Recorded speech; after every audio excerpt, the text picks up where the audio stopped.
Hey everyone, Mary1901 here, and today I'm going to be talking about the DreamWorks Animation Studio movie, How to Train Your Dragon. Now, granted, all the movie rights for How to Train Your Dragon goes to DreamWorks Animation Studios. I do not own it. So all the rights to DreamWorks Animation. For the movie, that is. All movie rights to DreamWorks Animation. Now, How to Train Your Dragon was directed by Dean DeBlois and stars Jay Baruchel voicing the main protagonist of Hiccup Horrendous Haddock III, and a few other voice actors is Gerard Butler voicing Hiccup's father, Stoic the Vast, Craig Ferguson voicing Gobber the Belch, and yeah. Also, America Ferrera voices Astrid Halvorsen in it. She's kind of Hiccup's friend, but kind of not. Anyway, the movie starts with Hiccup doing a bit of narration about his home island, Bark. A little bit into the film, he shoots down a night fury with a bowler shooter he made. And a night fury, he refers to it as the unholy offspring of lightning and death itself. But when he goes to look for the dragon in the forest and he finds it, he tries to kill the dragon, but instead of actually killing it, then he sets it free. He cuts the ropes and just lets it go free. A bit later on, his father then puts him into dragon killing training with the rest of the teams on the island. Astrid, Fishleg, Snotler, Roughnut, and Toughnut. But after just 2 dragon killing lessons, Hiccup befriends the Night Fury in a cove type place. Now, while he starts excelling in dragon killing training, but in the meanwhile he's secretly training this Night Fury, which he named Toothless, and he is helping him fly again. All in secret in the cove in the forest. At the end of the dragon killing training, Hiccup gets the honor to kill the monstrous nightmare in front of the village. Of course, he doesn't want to do it, so he says he'll leave with Toothless. However, he changes his mind when Astrid follows him to the cove, and Astrid finds out about Toothless and he takes her on a romantic flight, where they end up finding the dragon's nest. However, when it comes to killing the dragon in front of the village, he doesn't kill it. He instead tries to show everyone the true nature of dragons and how they're truly misunderstood. However, that doesn't go so well because Stoic startles the dragon and causing it to chase after Hiccup. Thankfully though, well, I don't know what to say thankfully about that, but Toothless gets out of the cove and comes to Hiccup's rescue, meaning the entire village finds out about Toothless. Stoic takes his son to the Great Hall and confronts him about the Night Fury, where Hiccup admits that he'd been to the nest. Stoic and a bunch of other Vikings then take Toothless and go to find the nest themselves, leaving Hiccup and the rest of the teams on Bark, along with probably some other people. The 6 teenagers then end up going to the nest using the dragon in the arena. Once Hiccup is Toothless back and Stoic apologizes to his son for everything, then Hiccup and Toothless go up against the queen of the dragon nest, the Red Death.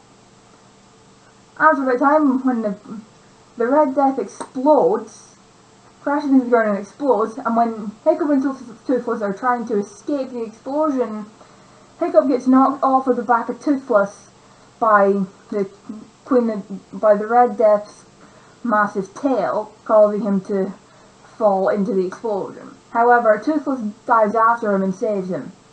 The movie ends with Hiccup losing part of his left leg and Bark making peace with dragons. Now, I enjoyed watching this movie the first time I watched it when I got it on DVD. no, last year or something like that. Yeah, it was last year, no, to 2 years, about a year and a half ago I got it. Suspicious. Yeah, I find this movie I like this movie. Because there's a load of different types of fire and animation and artwork they had to do for it. Like, for each dragon there's a different kind of fire.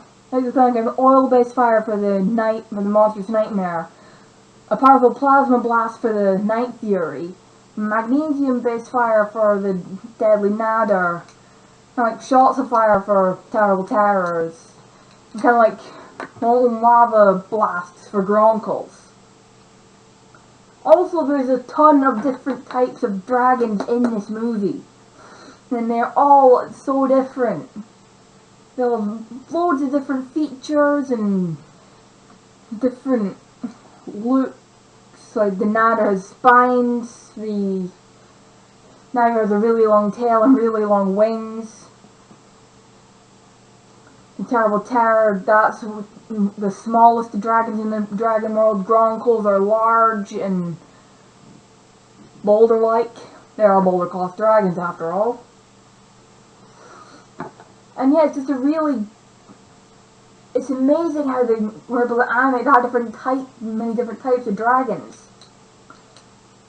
Keeping on the focus of like design and that, there's also a load of different like character designs. Like there's like the big muscular Stilwak the Vast, chief of the tribe, who like a big mountain of a man, thoroughly muscular, call it what you like. And then you have the likes of, Hiccup and Roughnut and Toughnut and Astrid, who are more slender and that, and like that. They're more like a lot smaller in size compared to like Snarler and Fishlegs, if you get what I mean. And there's also quite a few different beard designs for the Vikings. Like there's Stoic's beard, and then there's Gulliver's beard. And Stoic's beard looks quite complicated. I bet that took them quite a while to get right. There's also quite a bit of attention to detail, although some parts of it are a bit lacking. For example, when Hiccup is first fitting his first prosthetic tail he made for Toothless onto end of Toothless' tail, because Toothless' left tail fin got ripped off when he was shot down.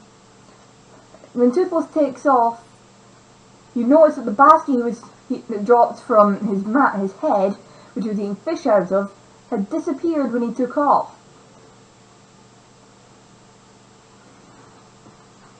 There's also a few more little things, but I'm not going to go into too much detail about that. There's a lot of really, really good points about this movie. I really enjoy this movie. It's one of the best movies. It's a really good movie. It's one of my favorites, actually. Now, I would recommend watching it. It's a good movie to watch if you're into that kind of like fantasy dragons. If you're into like fantasy, that kind of thing. I recommend watching this movie. And if I had to rate it out of 5 stars, I would definitely rate it 5 out of 5. No question, 5 out of 5, for it is a brilliant movie. With loads of different types of fire, different dragons, different Vikings, different Viking facial hair, and all that kind of stuff. And although some of the detail is a bit lacking, but there's quite a lot of detail in it as well. For example, you can see when, after all the Vikings have gone off to the nest, when Astrid is confronting Hiccup, then you can notice at one point you can notice a slight scar on Hiccup's chin. I think it's the right side of his chin. And you can also, Hiccup has like light freckles on across his nose and on his cheeks. So yes, I recommend watching this if you're into the kind of like fantasy dragon type thing. And like I said, 5 stars out of 5, no doubt, definitely 5 out of 5. So that's all I have to say about How to Train Your Dragon. Thanks for watching this video. Don't forget to like and subscribe for more. Like me on Facebook, follow me on Twitter, that kind of thing. Yeah, thanks for watching and I'll see you next time.